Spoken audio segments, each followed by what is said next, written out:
the KSL Broadcast House, this is Sunday Edition with Doug Wright. Good morning and welcome to Sunday Edition. It's a pleasure to have you along. And this week, President Biden announced troop withdrawals from Afghanistan. We'll be talking with Chris Stewart, the only member of our federal delegation with military experience. We'll get his thoughts on that, plus some of the issues going on with Russia. And also, a little later on in the program, we're going to be talking about some big changes that have occurred at the Deseret News. But right now, we want to focus on the first 100 days of the new Cox administration. And we so appreciate Sophia DeCaro joining us here on Sunday Edition. And she, of course, is part of the governor's Office of Planning and Budget. Sophia, welcome to Sunday Edition. And maybe I could just ask you for a quick thought on the first 100 days, kind of a state of the first 100 days. How's it going? Sure. Well, first of all, thanks for the opportunity. It's great to talk with you, Doug. It's been a great success, actually. There's been a lot happening. The governor put out a roadmap, which you see right here, and we've just hit the ground running. We've got the 100-day celebration was last Wednesday, April 14th, and the governor and lieutenant governor put out this guide to give us what their priorities are going to be for the administration, and it's basically organized into 6 committees.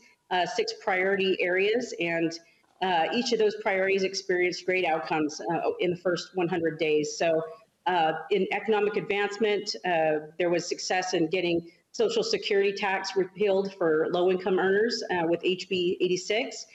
We also helped build the rainy day funds up to $1 billion. The education and innovation investment got funding for expanded access to optional extended day kindergarten and early learning for underserved students. Under Rural Matters, we moved 50 jobs to rural Utah and stood up the first fully functioning governor's office in rural Utah, all within 100 days. Health Security executed a vaccine strategy with more than 1.88 million doses administered. And Equality and Opportunity signed the Utah Compact on Racial Equity, Diversity and Inclusion, and designated an equality and opportunity advisor on the first day. So, and then finally, the state government efficiency section. I chair the Streamline and Modernize State Government Committee, and one of the tasks we had is to assess and deploy organizational structure refinements, and we had 5 major reorganization bills that came out of the session that restructured or realign some state agencies to streamline certain services or to be more responsive to opportunities that come our way. And as you know, one of those bills was to realign the budget office. And so we've done that, and we're ready to hit the ground running. We could devote the entire amount of time we have on the show to any one of those topics, but maybe we could just quickly hit a couple. First of all, the vaccine, obviously. I mean, what governors had to deal with this? Governor Herbert and now Governor Cox have had a very interesting challenge that Utah hasn't seen since the late 19-teens and early 1920s. Is everything on target? And since the mask mandate, officially statewide mandate, expired or went away on April 10th, what have been the rumblings out there? Yeah, so I mean, it's still important, even though we now have discretion to wear masks. It's important that we are respectful and listen to whatever entity chooses to continue to do that, to take precautions. The state of Utah is one of those entities where we will still continue to do that for the time being. But the effort is heavily focused on getting people vaccinated. We know that the more we can get vaccinated, the quicker we can get our economy back in place, and the quicker we can recover from this. So that's where a lot of the focus has been, and I think right now we're on a good path. We always have to proceed with caution, and we know there's variants out there, and we still need to be cautious, but we're definitely on a good path. I really appreciated the way the governor handled the mask mandate and said when it does go away, when it does expire, that if there are businesses and entities that do require mask wearing, and he basically said, don't be a jerk. You know, don't embarrass yourself. Let's be polite. You know, we're Utahns. We can do this. Have you had any reports? Are there issues amongst our business people and those who are requiring masks? You know, it's been relatively quiet so far. So I'm sure that things will arise, and you know, we'll take that as it comes. But I think for the most part, we're all part of Team Utah, and all of us want to get through this. And so I think the focus is just let's all work together and get through this. I know, and this started even before Governor Cox took the helm, but I think there's been an amplification of focusing on rural Utah. I know Governor Herbert felt strongly about that. Spreading the wealth is how he would put it. And I know Governor Cox, with his background and being raised in rural Utah, you mentioned some of the jobs that have been steered in that direction. What else is happening when it comes to spreading Utah's wealth and prosperity into our rural communities? Yeah, that's a great question. And as you know, when the budget was announced, a heavy focus was on rural Utah, and the legislature did a great job. We applaud the legislature's work as well. The speaker and the president did a great job in getting a lot of those investments made out to rural Utah. We're also pushing forward a telecommuting policy and encouraging state agencies to increase telework when possible, and to provide potentially more jobs in the future that could potentially take place outside of the Wasatch Front. So that's in motion now, and we hope to be able to report on that in the next milestone, 200 days. Mm-hmm.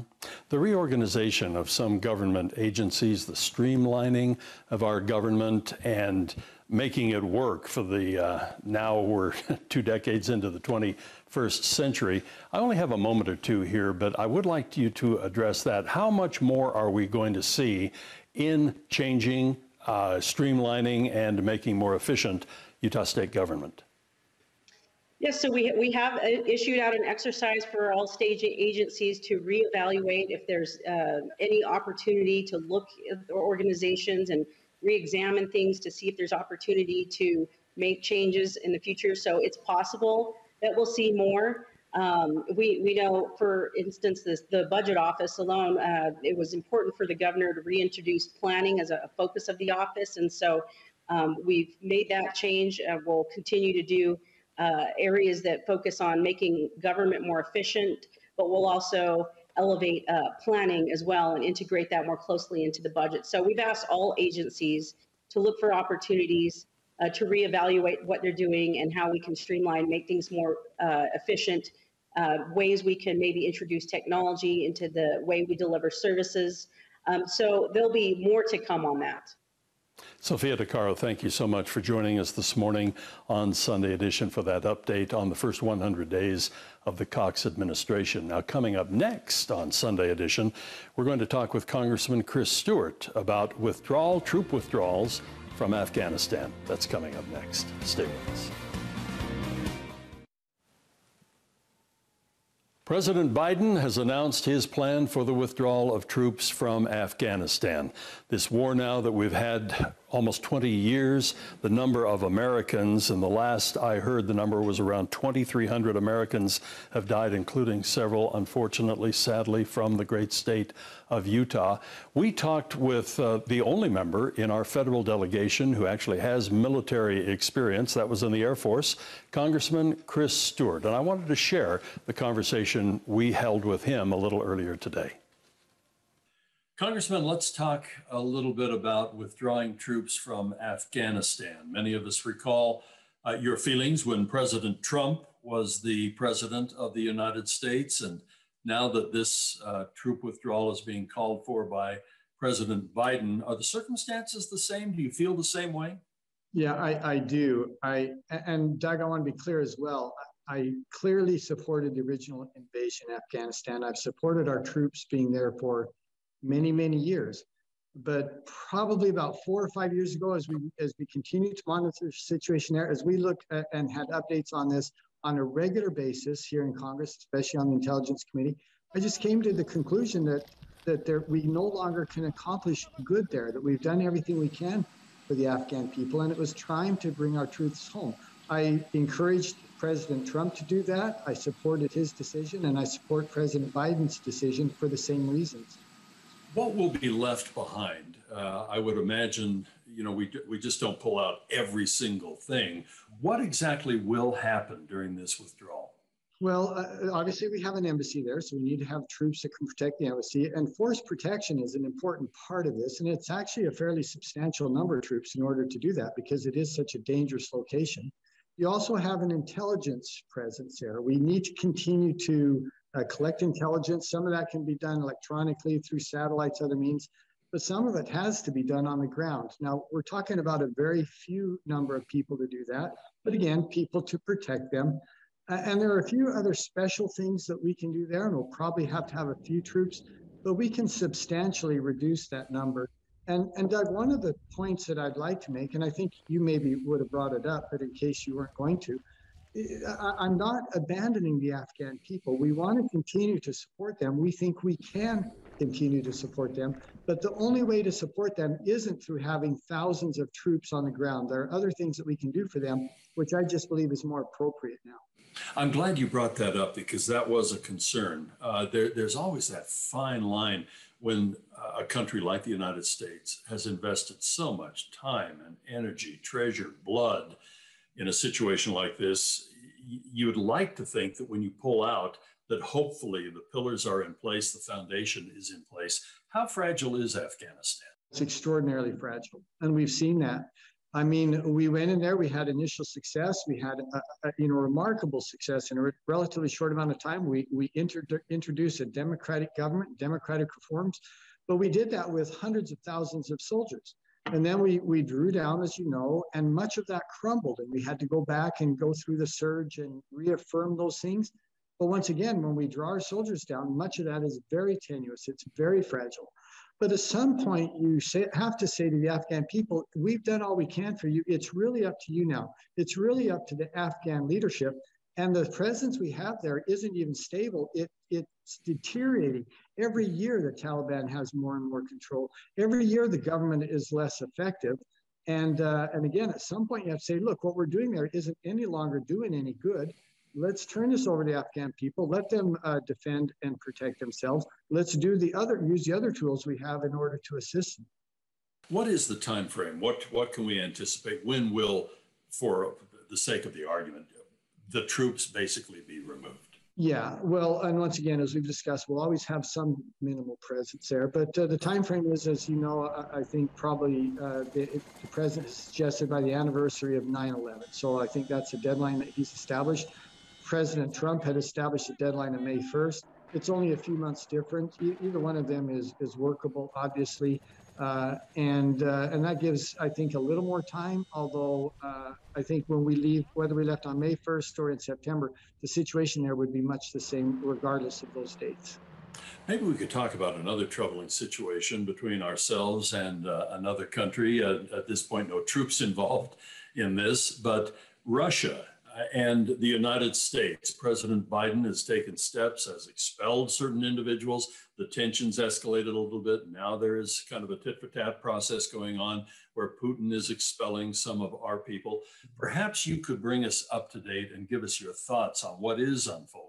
Well, there's a couple of things that we're watching globally right now, and this is just one of them, but you've got several governments that are testing the new president. And by the way, they do that with every president. They didn't say, well, we're going to go test Biden, and they didn't test Trump, or they didn't test President Obama. It's typical. We expect this. You clearly have China doing it in the South China Sea.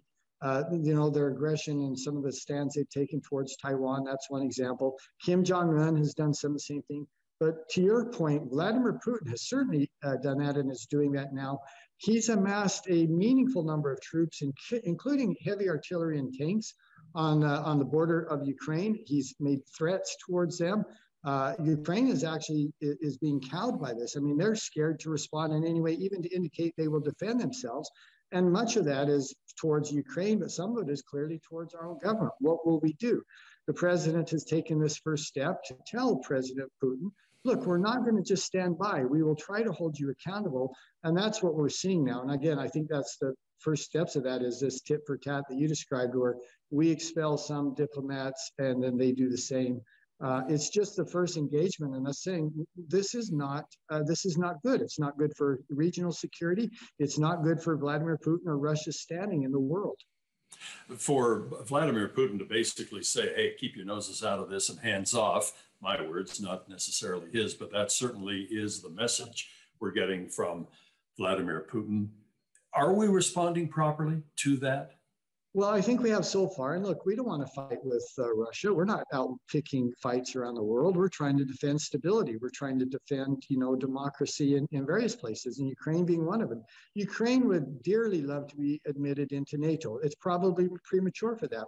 That would be viewed as overly aggressive to Russia, and something we should do thoughtfully and not at this time.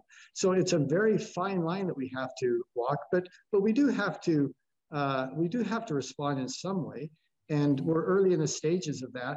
And one other thing I would mention is when Vladimir Putin went in Crimea, I mean, there really were a lot of ethnic ties and social and cultural ties to Russia. There were many Russian citizens inside Crimea. That's not true of this area of Ukraine. It is truly another culture, another people, another country. It's very different than what he did before. And we're going to have to deal with it more aggressively, because this isn't just a satellite or a small piece of land, that borders on Russia. This is something quite different. Congressman Stewart, we always enjoy chatting with you on Sunday Edition and your insights. Thank you so much for being with us. Thank you. It's always an honor. Changes at the Deseret News. First of all, what are the changes and what do those changes mean? That's coming up next. This past week, the Deseret News had some big announcements.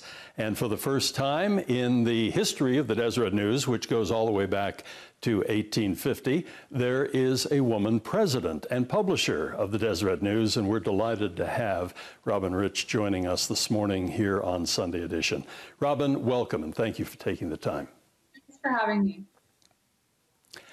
Let's talk for just a moment about the responsibilities of, we could talk about a lot of things. It's a big deal for this to have occurred, to now have the first woman to head the Deseret News as president and publisher. But, those are great.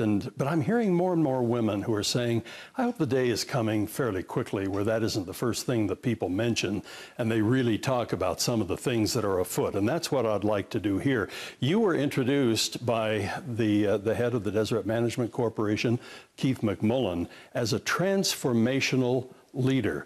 I'd like to talk about the things that you have been involved with already, because you're not a newbie to the Deseret News, and some of the transformational things that are coming our way. Could you tell us what has happened first and foremost and what you anticipate? Yeah, I would love to. So I got to Deseret News, I guess, last summer. A lot of things were in the works. We were going to get moved from our printing press, and so that it necessitated us looking at strategy and what we wanted to be and what we wanted to do. And you saw us in January 1 switch to a weekly newspaper as well as launching a national magazine. And that sounds really easy to do, but it's actually not. And especially because what we want to do is be a national player in the media space and be able to bring what we know is good in Deseret and non-coastal West, and be able to have that voice on a national platform. And so what we've really done is, if you've seen the magazine, and you can also see that online, is we covered sports, we cover politics, we cover news, and a lot of politics, but from a behind the scenes position as well as what's the real story here. And we also are coming at it from a different place, where we're coming at it from informed by our culture and values, and kind of from a viewpoint of West, but not necessarily the coast West. One of the things that's been really interesting is what we're seeing with the stories we do have generated a lot of feedback from all over the country, and we have people from all over the country reading the Deseret News. We have about 10 million users a month unique reading the Deseret News, and about 75% of them are outside of the state of Utah. And so we really are speaking, even though we're coming at it from a perspective in the Mountain West, it really resonates throughout the country. One of the things that the feedback that we got from some of the main journalism schools like Harvard and New York a couple years ago was that, you know, there's this gap in the media landscape, kind of center right, where people aren't necessarily covering that. People are on either coast covering either sides of the equation. And they really said, you guys should be in that spot. You really have a voice that you can hear from. And so what you're going to see from the Deseret News is a lot more in-depth coverage, where we are going behind the scenes and actually giving context so that people that want to live authentic lives and really know what's happening can read about it and be able to make informed decisions in their lives. And that's kind of what you're going to see as the stories you keep seeing coming out. I can't resist, and we only have about a minute left, Robin, unfortunately, and we'll look for other opportunities to chat. But the state of journalism today, as someone now who is at the helm of one of the nation's and certainly the West's oldest newspapers, most respected newspapers, what is the state of journalism right now? And boy, I've thrown a big question into a short time period. You know, I would say that's such a hard question, but I would say the interesting thing for us at Deseret News is media saw their readership go down 20% in February, because no matter who you were was actually using the fact that Donald Trump was in office to really get more readership.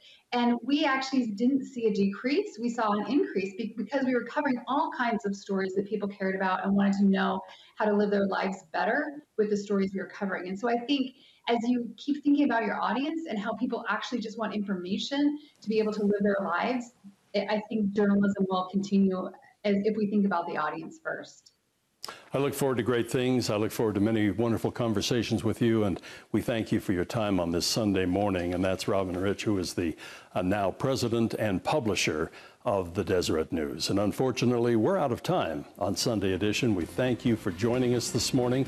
And coming up next, it's music and the spoken word.